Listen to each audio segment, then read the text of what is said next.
Hoş bulduk. Kolay gelsin abla. Teşekkür ederim. Sağ olun. Nasılsın? Hoş geldiniz. Sağ olun. Teşekkür ederim. İyisiniz inşallah. Allah razı olsun. Çok şükür. Burası afet bölümü yoksa Burası da evet çalışanlar. çalışanlar için değil mi? Teşekkür ederiz. Bir sıkıntı yok inşallah. Çok şükür. Allah yardımcınız olsun. Rabbim size güç kuvvet versin. Sağ olun. Çok teşekkür Kolay ederim. gelsin. Sağ Allah'a olun. ısmarladık. Sizler de razı olsun. Daha önce de geldik. Şimdi de bu ziyaretleri yapıyoruz. En azından hem kardeşlerimizin acısını paylaşmak hem de sorunları, sıkıntıları varsa bunu çözmek için uğraş vermek. Yani ne yapabiliriz? Bakanlıkta ne yapabiliriz? En azından ilgili yetkililere aktaralım. Bu sorunlar çözülsün. Zaten vatandaşlar büyük bir acı çekmişler. Büyük bir acıları var. Yani bunu hafifletmek için bu yönüyle biz dedik yine kardeşlerimizi ziyaret edelim. Ne yapabiliriz? Birbirimize nasıl yardımcı olabiliriz? Ve bu süreçte de birbirimize destek de olmak zorundayız. Yani yanınızda durmak da zorundayız. Mesela her şey seçim değil. Biz o gözle bakmıyoruz. Ondan dolayı dolaşıyoruz. Benden önce de arkadaşlarımız dolaşmış. Biz de bu süreçte dik dolaşalım. En azından sizi de bir dinleyelim. Yani ne var, ne yok, nasıl gidiyor. Vallahi şimdi vaziyeti görüyorsunuz. Yani anlatmaya hiç gerek yok. Eskiden yardım vardı yani yok değil. Evet. Ama şimdi affederiz bir lamba bozuluyor. Kendi cebimizden getireceğiz. Merhaba, merhaba. Ablacığım nasılsın? Durumun nasıl? Vallahi yani ne diyeyim size? Adam nerede? Küçücük konteynerda. Orada mı kalıyorsun? Evet. Verin bize. Eyvallah. Durumunuz nasıl? Vallahi ne diyeyim? Kaç kişi kalıyorsunuz beraber? Hala şimdi 3. 3 kişisiniz.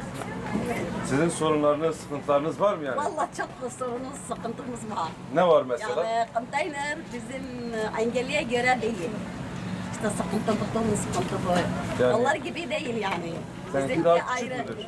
Biz Kocaeli'de kaldı. 4,5 ay sonra geldik buraya. Kaymakam Sapısı bize verdi. Evet. Ama çok sıkıntılarımız var. Banyo, develer yani ona göre değil. Ne yapalım? Engelliye göre değil. Abi Evet, arkadaşımız evet. not Evet. ediyor değil mi? Ediyor. Evet. Şimdi arkadaş not ediyor. İnşallah önemli bir sorun. Mesela belki hiç kimse düşünememiş. Tabii ki kimse düşünemiyor. Seni kim bakacak ki yani? İnşallah O kadar biz, şey yaptı. Yani engellere Yarın bak göre böyle böyle yani şey koydular rampa bilmem ne baktık yani olmuyor. Evet, evet. Evet. Hani bu küçücük motor yani idare ediyoruz işte. Rabbim yardımcınız olsun. Selamun aleyküm. Teyzeciğim nasılsın? Durumu nasıl? Allah kefaret etsin inşallah. Çok çok geçmiş olsun. Allah acınız büyük, bir farkındayız. İyisiniz inşallah. Vallahi nasıl iyi olalım bu durumlarda. Evet. Her şeyimizi kaybettik. Yani evimiz şuradaydı, kayıp oldu. Devlet tarafından malımız gitti. Ne kira ne bir şey, hiçbir şey getirmiyorlar. Yani alamıyoruz. Bir işe alındı, ondan da çıkardılar. Şimdi ben çadırda yaşıyorum. Eşim buraya gelmiyor. Yeminli, oğlumu kaybettiğim için yani buraya gelmiyor. Acısını hatırlıyor, sıkıntı yaşıyoruz. Ben şimdi konteynerde yatıyorum çocuklarımın yanında. Ama sanki kalbim duracak gibi. Nefessizlikten, havasızlıktan. Yani dayanmıyoruz. Çadırda daha huzurluyuz. Buraya ne yardım, ne su, ne bir şey, hiçbir şey sunulmuyor. Yani gelen yardımı sağ olsunlar birkaç kişi çalışan yöneticiler. Yani biri tarafından geri çevriliyor. Neden? Kızılay'dan bize konteyner hane yazıldı. Kaç çocuğun var diye, kaç yaşlarında, ne biçim yaşıyorsunuz diye kaydımızı aldılar. Yardım gönderildi, giyim olarak almadı. Saat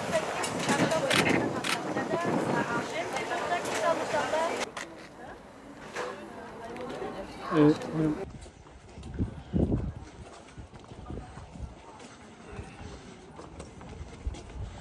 Aleyküm ablalar. Nasılsınız? İyisiniz inşallah. Allah razı olsun. Çok şükür. Elhamdülillah. Buyurun gönderdik sizi bir ziyaret edelim. Hava da soğuk. Tekrardan başınız sağ olsun. Gerçekten hepimiz büyük bir musibet yaşadık. Evet belki ateş düştüğü yeri yakıyor ama Allah şahittir. Direkt veya indirekt olarak. Hak sahipleri yerleşenler yerleşti, yerleşmeyenler kiraya verdi fahiş fiyatlarla. Peki biz ne olacağız? Bizim sonumuz ne olacak? İkinci bir sorun da benim bir hasta bebeğim var ve biz doktor sorunu yaşıyoruz. Yani Hatay'da bir çocuk hematolog dahi yok. Yakın illerimizde de yok maalesef. Ben Sakarya'ya tedaviye götürmek zorunda kalıyorum.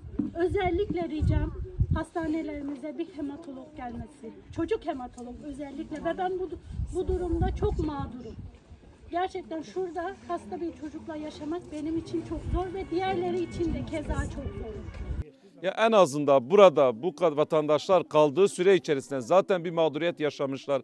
Zaten evi yıkılmayan kimse kalmamış. Burada acıları var ve bu vatandaşlara bir servisin çok görülmemesi gerekiyor.